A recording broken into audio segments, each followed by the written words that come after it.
Hello guys, तो मेरा नाम है मनोज और मैं अभी गवर्नमेंट आयुर्वेदिक महाविद्यालय सीकर में बीएमएस सेकंड ईयर का स्टूडेंट हूँ। तो अभी आपने देख लिया होगा कि जो राजस्थान का स्टेट वैकेंसी राउंड है आयुष का, उसका जो सीट एलोकेशन या रिजल्ट है वो अनाउंस हो चुका है। तो उसमें जो भी गवर्नमेंट कॉलेज ऐड हुई थी जैसे सीकर, भरतपुर, अजमेर और 30 सीटें कोटा में ऐड हुई थी, जयपुर में ऐड हुई थी, जितने भी कॉलेजों में सीटें ऐड हुई थी उन सबका भी ये इसी स्टेट वैकेंसी राउंड 1 में पार्टिसिपेट की थी। तो कट ऑफ लो गई है। तो जिन स्टूडेंट को कॉलेज मिल चुकी है उनको बहुत बहुत कॉन्ग्रेचुलेसन।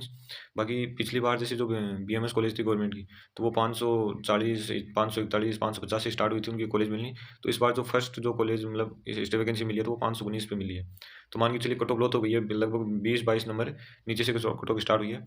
तो आज हम इसी में बात करने वाले हैं कि कट ऑफ कितनी गई है, कैटेगरी वाइज मतलब अपर से लेकर लोअर कट ऑफ कितनी गई है।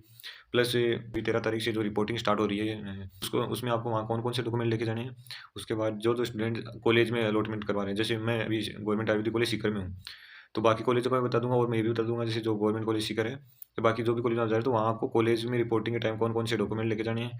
और आपको ये दो चीज़ों का ध्यान रखना है, जैसे जो मेडिकल सर्टिफिकेट है, गैप सर्टिफिकेट है, उनमें आपको थोड़ा कैसे बनवाना है, क्योंकि ज़्यादा दिक्कत मेडिकल सर्टिफिकेट में आती है। बहुत सारे स्टूडेंट जब वहाँ कॉलेज में रिपोर्टिंग करवाने जाते हैं तो वहाँ उनके मेडिकल सर्टिफिकेट मानते नहीं, क्योंकि डायरेक्ट एमओ वगैरह से साइन करवा लेते हैं। तो उसके बारे में बात करेंगे। तो सबसे पहले बात कर लेंगे, जैसे 519 मार्क्स पे सबसे पहले कॉलेज मिली है, मतलब 519 से स्टार्ट हुआ है, उसके बाद वो नीचे सर्टिफिकेट लेके लेते थे कॉलेज मिली है।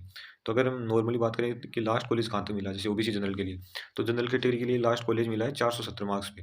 470 मार्क्स पे लास्ट गवर्नमेंट आयुर्वेदिक कॉलेज मिला है जैसे भरतपुर में। और ओबीसी के लिए ये मार्क्स रहा है 468 के लगभग। तो वो बराबर रहा है एस सी के लिए और कम। उसको अपन देख लेते हैं, मैं जनरल आइडिया देख लेते हैं। जैसे ये लिस्ट है, ये भी एनसीएसएम ने रिलीज़ किया है। तो इसमें क्या है कि जिन जिन स्टूडेंट्स को वहाँ कॉलेज मिली है, तो सबसे पहले ये लिस्ट आई थी। तो इसमें जिन जिनके नाम है तो उनके परसेंटेज बेस पे यहाँ पर मार्क्स हैं। तो आप देखिए जैसे जो स्टूडेंट है यहाँ पर, जिनको कॉलेज अलॉट हुई है, तो उनके यहाँ पर ये NEET, all India NEET rank और ये मार्क्स दे रखे हैं, और ये कंबाइंड जो मेरिट लिस्ट है वो दे रखी है ना। तो मैं आप इस दोनों लिस्ट के आधार पे निकाल के और मैंने वो एक अपना मतलब जनरल आइडिया तैयार किया, वो मैं आपके साथ शेयर कर देता हूँ। तो अनरिजर्व कैटेगरी है, जिस स्टूडेंट के 470 मार्क्स थे उसको लास्ट कॉलेज अलॉट हुई है, और 468 पे ओबीसी के, और ईडब्ल्यूएस की भी इतनी है। उसके बाद जो एमबीसी है उसकी कट ऑफ थोड़ी ज़्यादा गई, क्योंकि वो सीट का है, इतनी सीटें थी नहीं ज़्यादा। तो और एससी है, तो एससी के स्टूडेंट को 400 लगभग, ये मान के चलिए आप, उसमें डाटा थोड़ा वेरी कर रहा है, तो लगभग 410 मार्क्स पे जाके गवर्नमेंट लास्ट कॉलेज मिली है, और 385 पे एसटी कैटेगरी को। तो ये मतलब कॉलेज अलॉट हुई है अभी लास्ट स्टेट वैकेंसी में। तो अगर अब तो आप जैसे अगर स्टेट वैकेंसी राउंड 2 होगा, तो उसमें जिन स्टूडेंट को कॉलेज मिल चुके हैं उनको तो कोई दिक्कत नहीं, वो रिपोर्टिंग करो। जिनको नहीं मिली है तो वो कितनी आस करें, क्योंकि कट ऑफ थर्ड राउंड से स्टेट वैकेंसी राउंड की कम कट ऑफ तो गई, तो है कम तो गई, लेकिन इतनी जितनी मैं सोच रही बहुत ज़्यादा कम जाएगी उतनी भी नहीं गई है।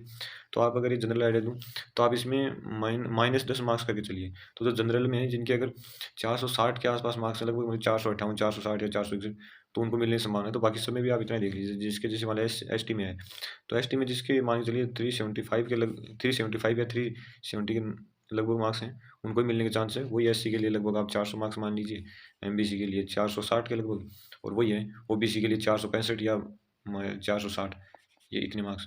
इससे ज़्यादा कम कट ऑफ जाने वाले नहीं, क्योंकि इस वैकेंसी राउंड इसमें कोई सीट छोड़ ही नहीं सकता। जो स्टूडेंट सीट छोड़ेगा वो काउंसलिंग से डायरेक्ट बाहर है।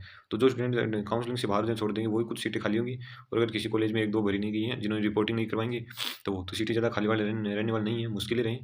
तो ये एक जनरल सा आइडिया था, इसको आप देख सकते हैं। इसके बाद नेक्स्ट अब हम बात कर लेते हैं कि जो स्टूडेंट हैं, जितने भी कॉलेज हैं, जैसे गवर्नमेंट उदयपुर है, जोधपुर है, जयपुर है, सीकर, बीकानेर, तो इनकी इंडिविजुअल कट ऑफ क्या रही है, मतलब कौन कौन सी कॉलेज में हाईएस्ट और लेके लोएस्ट कितने नंबर पर कौन सी कॉलेज मिली है, इसका भी मैंने डाटा लगभग तैयार कर लिया है। तो उसका मैं वीडियो बना दूंगा और अपने जनरल ये कि मैं उसको अपने टेलीग्राम चैनल पर डाल दूंगा। तो वहाँ अपने देख सकते हैं, टेलीग्राम चैनल की लिंक हमारे बायो में दी हुई है। तो वहाँ मैंने कट ऑफ के प्रॉपर शेयर कर दूंगा। यहाँ मैंने आपको जनरल आइडिया दे दिया कि ये कट ऑफ रही है लगभग। उसके बाद बात कर लेते हैं कि जो भी स्टूडेंट है वो रिपोर्टिंग करवाने जा रहे हैं, तो उनको कौन कौन से डॉक्यूमेंट लेके जाने हैं उसके बारे में। तो इसमें कौन-कौन से डॉक्यूमेंट हैं? सबसे पहले तो आपको जैसे जो नीट का जो नीट का आपका स्कोर कार्ड है, जो रिजल्ट है, और नीट का जो एडमिट कार्ड जो आप सेंटर पे लेके गए थे वो, तो आपको वो उसके फ़ोटो चाहिए। ओरिजिनल है तो मतलब उसमें आपको फ़ोटो नहीं पड़ेगा, उसको आपको फ़ोटो लगा के लानी है। उसके बाद आपका जो कॉलेज अलॉटमेंट लेटर है, उसके बाद 10th-12th की जो मार्कशीट है वो, और डेट ऑफ बर्थ सर्टिफिकेट, मतलब बर्थ सर्टिफिकेट में आपको जो 10th की मार्कशीट है वो। तो इसका मतलब हो गया नीट का स्कोर कार्ड, नीट का admit card, allotment letter college का, अभी जो काउंसलिंग में अलॉट हुई वो, और 10th और 12th की मार्कशीट, ये हो गई। मतलब जो बर्थ सर्टिफिकेट है वो 10th की मार्कशीट में यूज़ हो जाता है, तो आपको इसको एक अलग से लाने की ज़रूरत नहीं है, वो 10th मार्कशीट में ही चल जाता है। उसके बाद आता है, मतलब वो अगर किसी स्टूडेंट है, किसी ने अगर 12th की मार्कशीट है, वो 1 या 2 अटेम्प्ट में पास की, 3 में, तो आपको वो दोनों मार्कशीट लानी होंगी। यहाँ साफ-साफ लिखा हुआ है कि all marksheet of 12th if passed in one then more than one attempt. तो certificate document providing your eligibility is selected by the time of following on online application form. तो जो आपने ऑनलाइन एप्लीकेशन फॉर्म भरा था तो उसमें जो certificate दिया था, इसमें जनरली है कि जिन स्टूडेंट के जो गार्जियंस हैं, मम्मी पापा जो कोई पुलिस में, पैरामिलिट्री में, आर्मी में, एयरफोर्स में, नेवी में है, तो आपने जो भी डिफेंस से रिलेटेड सर्विस में है, तो आपने वहाँ अंडरटेकिंग दिया होगा कि मेरे जो पापा मम्मी या जो भी हैं गार्जियन, तो वो मिलिट्री सर्विस या डिफेंस में है, तो आपको वो जो सर्टिफिकेट है वो भी आपको लेके आना है। उसके बाद एक कॉपी फोटो आईडी, मतलब जो आधार कार्ड की फोटो कॉपी या आधार कार्ड ओरिजिनल। उसके बाद जो कास्ट सर्टिफिकेट है अगर एप्लीकेबल है, तो जनरल की तो कुछ नहीं है, वन जैसे ओबीसी या एसटी, जनरल, एमबीसी, जो भी कास्ट सर्टिफिकेट है आपको वो लेके आना है। और डोमिसाइल सर्टिफिकेट ये हो गया।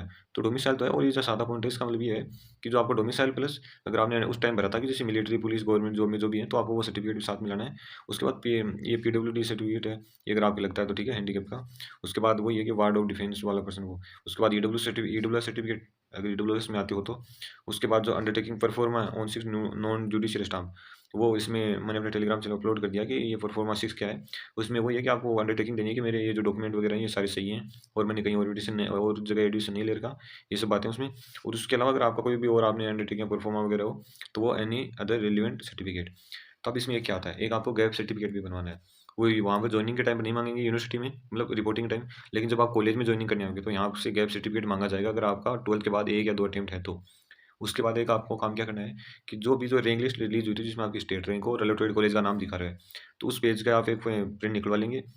ये मैं स्पेसिफिकली बात बता रहा हूँ अपनी जो गवर्नमेंट आयुर्वेदिक कॉलेज सीकर है, यहाँ तो वो लेंगे। बाकी कॉलेज में अगर आप कमेंट करेंगे तो मैं पूछ के बता दूंगा, वरना मैं सीकर की बता रहा हूँ कि यहाँ एक उसकी भी जरूरत पड़ेगी। उसके बाद नेक्स्ट बात हम कर लेते हैं कि जो मेडिकल सर्टिफिकेट है, तो जो भी स्टूडेंट आ रहे हैं तो मेडिकल सर्टिफिकेट जिला अस्पताल से बनाएं, गवर्नमेंट जिला अस्पताल है उससे, उस पर आप मेडिकल जूरिस्ट से बनाएं।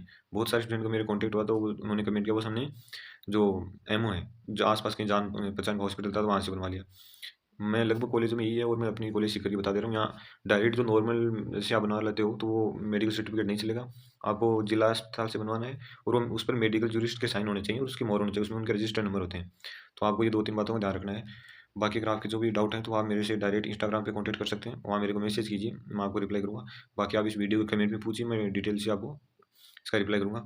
तो आप हमारे चैनल को सब्सक्राइब कीजिए, वीडियो को लाइक कीजिए, और टेलीग्राम चैनल को भी ज्वाइन कर लीजिए, वहाँ ये इंपॉर्टेंट डॉक्यूमेंट मैं सारे डाल देता हूँ। तो कांग्रेचुलेसन जिन स्टूडेंट को कॉलेज मिल चुकी है, वेलकम।